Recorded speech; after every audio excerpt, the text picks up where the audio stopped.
Hi, எல்லோரும் எப்படி இருக்கீங்க? நல்லா இருப்பீங்கன்னு நினைக்கிறேன். நானும் நல்லா இருக்கேன். எல்லோரும் நல்லாவும் இருக்கணும். இப்போ பார்த்திங்கன்னா, என் வீடியோவுக்கு மோஸ்ட்டாக நான் வாய்ஸ் கொடுக்க மாட்டேன். நான் பெரிய யூடியூபர்லாம் இல்லை. அப்பப்போ ஏதாவது ஒரு குட்டியாக என்னோடய டைம் பாஸ்க்காக நான் வீடியோ போடுவேன். இந்த வீடியோவுக்கு நான் வாய்ஸ் கொடுக்குறேன். ஏன் அப்படின்னாக்கா, ஒரு குட்டியாக ஒரு விஷயம் ஷேர் பண்ணலாம் சொல்லிட்டு தான். Body shaming. இந்த பாடி ஷேமிங்கை எத்தனை பேர் த்ரூ பண்ணிகிட்ருக்கீங்க? இன்றைக்கி வரைக்கும் எனக்கு 42 வயசு ஆகுதுங்க.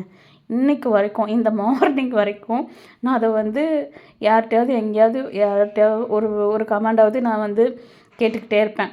குண்டா இருக்க, குள்ளமாக இருக்க, அவங்கள மாதிரி இருக்க, ஜெயலலிதா மாதிரி இருக்க, கத்திரிக்காய் மாதிரி இருக்க, பொடலங்காய் மாதிரி இருக்க. எனக்கு என்ன சொல்கிறதுன்னு தெரில. இவங்களுக்கெல்லாம் திருப்பி பதில் கொடுத்தா அவங்க ஹர்ட் ஆவாங்க.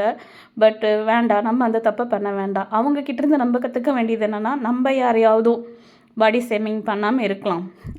ஒரு சிலருக்கு வெயிட் போடாது, ஒரு சிலரோட உடம்பு வாக்கு வெயிட் போடும். அது ஹெல்த்தியாக இருந்தால் ஓகேங்க. குண்டாக இருந்தால் இன்னும் குள்ளமாக இருந்தால் நான் எந்த வேலைங்க நம்ம பண்ணலை சொல்லுங்கள்? எல்லா வேலையும் நம்ம பண்ணுறோம். கல்யாணம் ஆயிடுச்சு, குழந்த பிறந்துச்சு, வெளி வேலைகளை செய்கிறோம். இன்னும் விட்டால் ஒரு 50 பேர்த்துக்கு கூட சமைச்சு முடிச்சிடலாம். எல்லாமே பண்ண முடியுங்க. எல்லாராலையும் எல்லாம் பண்ண முடியும். ஆனால் இவங்க கிட்டேருந்தெல்லாம் கற்றுக்க வேண்டியது, நம்ம யாரையும் ஹர்ட் பண்ணாமல் இருக்கிறது ரொம்ப முக்கியம்.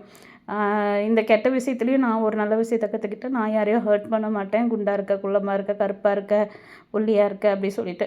யாருக்காவது ஏதாவது முடியலன்னா, ஏம்மா இப்படி இருக்க, கொஞ்சம் உடம்பு பார்த்துக்க அப்படின்னு சொல்கிறது ஒரு விதம். ஃபோன் பண்ணால் ஒரு ஸ்டேட்டஸ் போட்டால், ஜெயலலிதா மாதிரி இருக்க, கத்திரிக்காய் மாதிரி இருக்க, அது மாதிரி